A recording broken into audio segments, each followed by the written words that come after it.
കൈവിട്ട കുട്ടികളുടെ ഒരു വാർത്ത വരുന്നുണ്ട്. വയനാട്ടിലേക്കാണ്. വയനാട് വൈത്തിരിയിൽ സ്കൂൾ ബസ്സിൽ വെച്ച് സഹപാഠിയുടെ മർദ്ദനമേറ്റ 5ാം ക്ലാസ് വിദ്യാർത്ഥിയുടെ കൈ ഒടിഞ്ഞു.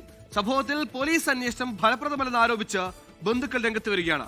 വിദ്യാർത്ഥി വൈത്തിരി താലൂക്ക് ആശുപത്രിയിൽ ചികിത്സയിലാണ്. സ്കൂൾ മാനേജ്മെന്റും പോലീസും ചേർന്ന് സംഭവം ഒത്തുതീർപ്പാക്കാൻ ശ്രമിക്കുകയാണെന്നാണ് കുടുംബത്തിന്റെ പരാതി.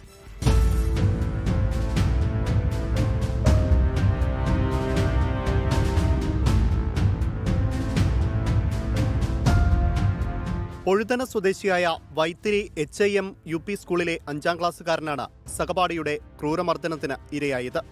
കഴിഞ്ഞ ബുധനാഴ്ച സ്കൂൾ വിട്ടുവരുന്ന ബസ്സിൽ വെച്ചുണ്ടായ മർദ്ദനത്തിൽ കുട്ടിയുടെ വലതു കൈക്ക് പൊട്ടലുണ്ടായി. ഉച്ചത്തിൽ സംസാരിച്ചുവെന്ന് പറഞ്ഞ് 6ാം ക്ലാസ്സുകാരനായ വിദ്യാർത്ഥിയാണ് മർദ്ദിച്ചതെന്നാണ് പരാതി.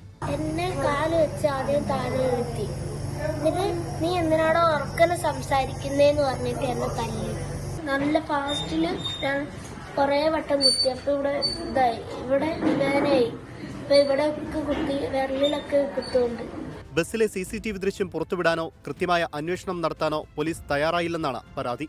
സ്കൂൾ മാനേജ്മെന്റുമായി ചേർന്ന് പോലീസ് സംഭവം ഒതുക്കി തീർക്കാൻ ശ്രമിക്കുന്നുവെന്നാണ് ഗോത്രവിഭാഗത്തിൽ ഉൾപ്പെടുന്ന കുടുംബം പറയുന്നത്. ബസ്സിൽ വെച്ച് കുട്ടികളിൽ നിന്ന് നിരന്തരം മർദ്ദനമേൽക്കാറുണ്ടെന്ന് 5ാം ക്ലാസ്സുകാരൻ പറയുന്നു. പരാതി പറയുമ്പോൾ വേണമെങ്കിൽ സ്കൂൾ മാറിപ്പൊയ്ക്കോളൂ എന്നതാണ് അധ്യാപകരുടെ നിലപാടെന്നും ആക്ഷേപമുണ്ട്. ഈ സാഹചര്യത്തിൽ ബാലാവകാശ കമ്മീഷനെ സമീപിക്കാനുള്ള ഒരുക്കത്തിലാണ് കുടുംബം.